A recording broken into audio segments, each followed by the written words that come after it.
మా ముఖ్యమంత్రి గారి ఆశీస్సులతో ఈరోజు వైఎస్ఆర్సీపీ పార్టీ నుంచి విశాఖపట్నం పార్లమెంట్ అభ్యర్థినిగా విశాఖ ఆడబడుచుకు అవకాశం ఇచ్చారు.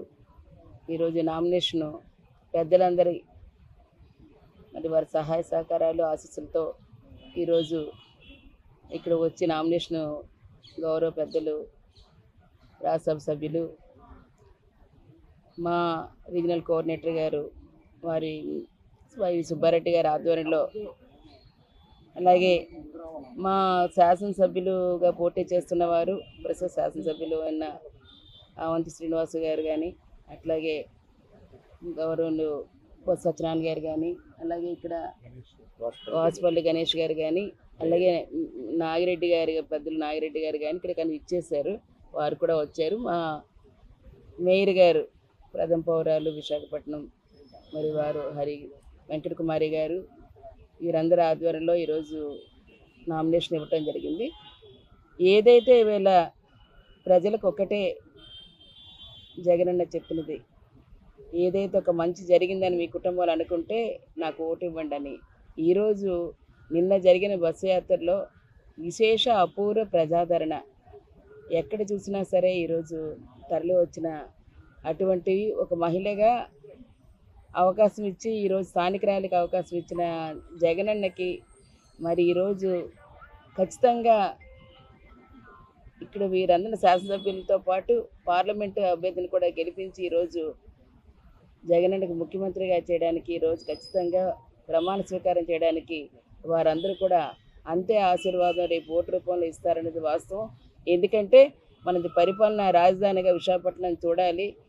భావి మరి యువతకి భవిష్యత్తుని ఇవ్వాలంటే ఈవేళ ఒక భరోసా జగనన్న. అటువంటి దాన్ని ఈరోజు తీసుకొచ్చే కార్యక్రమంలో ప్రతి ఒక్కరు కూడా మా వంతు మేము ఖచ్చితంగా ఈవేళ విశాఖపట్నం మహానగరంగా తీర్చిదిద్దుకుంటాం.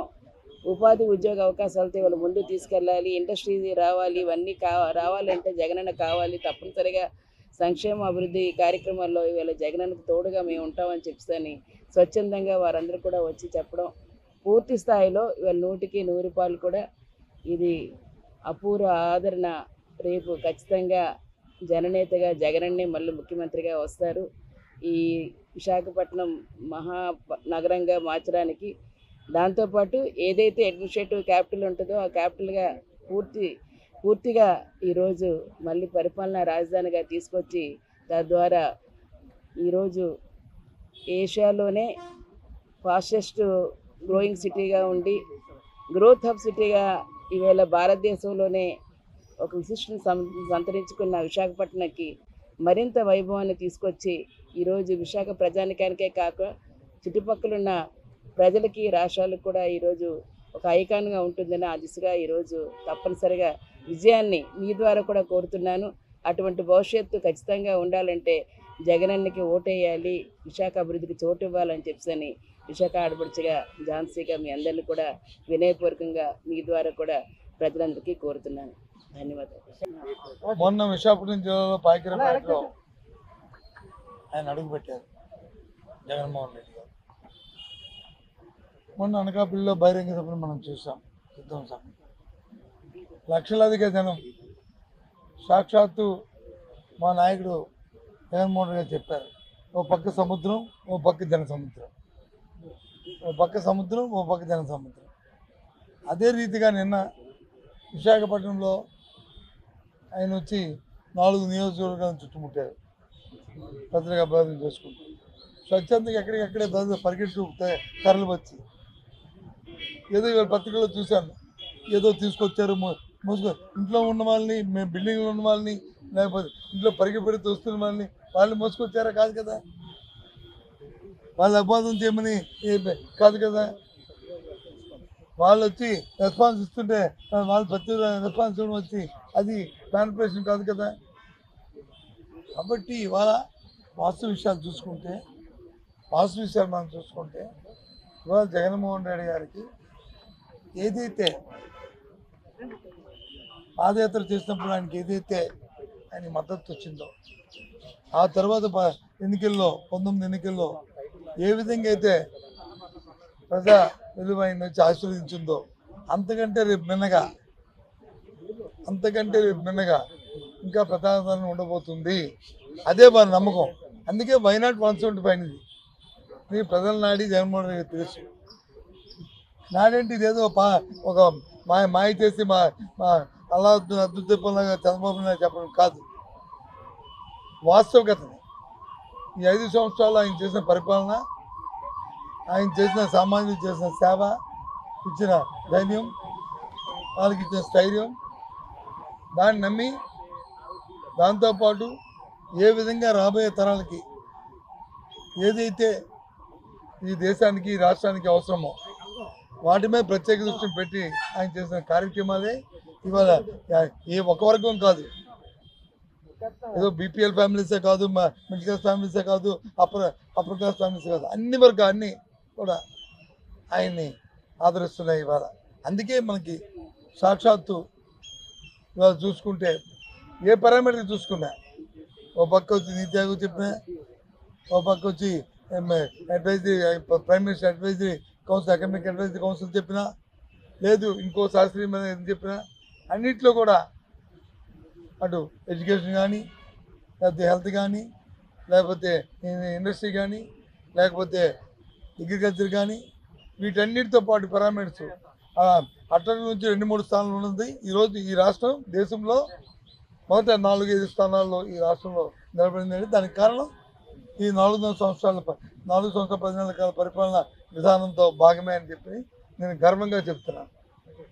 అంతేకాదు ఇవాళ జీడీపీ పెరిగిన, లేదా పావర్టీ తగ్గిన, లేదా పర్ క్యాపిటల్ పెరిగిన, ఏది జరిగిన వాటికన్నిటికీ లేదా పరిపాలనలో వచ్చిన విధానంలో తీసుకున్న మార్పులు, దాన్ని నమ్మి దాన్ని ఫోర్స్ఫుల్గా అది ఇంప్లిమెంట్ చేసిన విధానం వల్ల ఇవన్నీ జరిగాయి. అందుకే ప్రజలు బ్రహ్మరథం పడుతున్నారు. చాలామంది చెప్పారు విశాఖపట్నంలో వచ్చి అయ్యో ఏదో పార్టీకి ఏదో ఉన్నదంటే అదంటే అది నడుపు తేలిపోయింది. ఇక్కడ కూటమికి కానీ తెలుగుదేశం పార్టీలో కానీ ఏమీ లేదనేది నడుతో తేడతలమైపోయింది. ఎందుకంటే ప్రజలకు ఉండేది జగన్మోహన్ రెడ్డి, మనం ఏం చేస్తాం తప్ప వాళ్ళు అనుకుంటున్నారు అమాయకులు. ఏదేమిటికి రేపు రాబోయే ఎన్నికల్లో 13వ ఎన్నికల్లో జగన్మోహన్ రెడ్డి గారిని 170 స్థానాలు గెలిపిస్తానంలో ఏ విధమైన సందేహం లేదు, అపోహలు లేవు. 100% ఆయన విజయం సాధిస్తారు. ఈ మేనిఫెస్టోకి సంబంధించి ఆల్రెడీ 26వ తేదీన మేనిఫెస్టో రిలీజ్ చేస్తారనేది తెలుస్తుంది. సీఎం గారు ప్రస్తుతం ఇక్కడే ఉన్నారు. ముఖ్యంగా ఈ విశాఖ కానీ స్టేట్ కి సంబంధించి కొత్తగా ఏమైనా ఇంప్లిమెంట్ చేసే అవకాశం అంటే చిన్న ఆశ కాదు. ఒక 20 రోజుల కింద, నెల రోజుల కిందే కదా ఎవరు వచ్చారు, ఎవరు ముఖ్యమంత్రి గారు వచ్చి చెప్పారు. ఏం చెప్పారు? విశాఖ విజన్ వచ్చి ఒక డాక్యుమెంట్ని వచ్చి ఆయన రిలీజ్ చేశారు.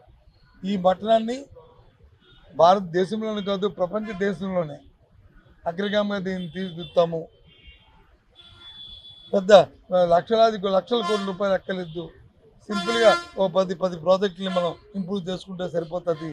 ఎందుకంటే existing sea connectivity, air connectivity, road connectivity ఉంది, సహజ వనరులు ఉన్నాయి, వాటిని ఇంప్లిమెంట్ చేస్తుంది.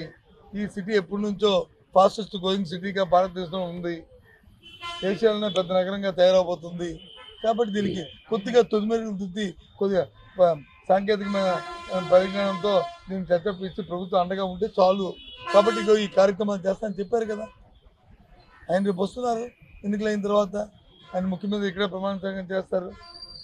ఇక్కడే దీని తాలూకా దాని వైభవాన్ని మనం చూడబోతున్నాం. మీ అందరూ కూడా ఇక్కడే ఉంటాం కదా. మనందరం మళ్ళీ కలుసుకొని మళ్ళీ మాట్లాడుకుందాం.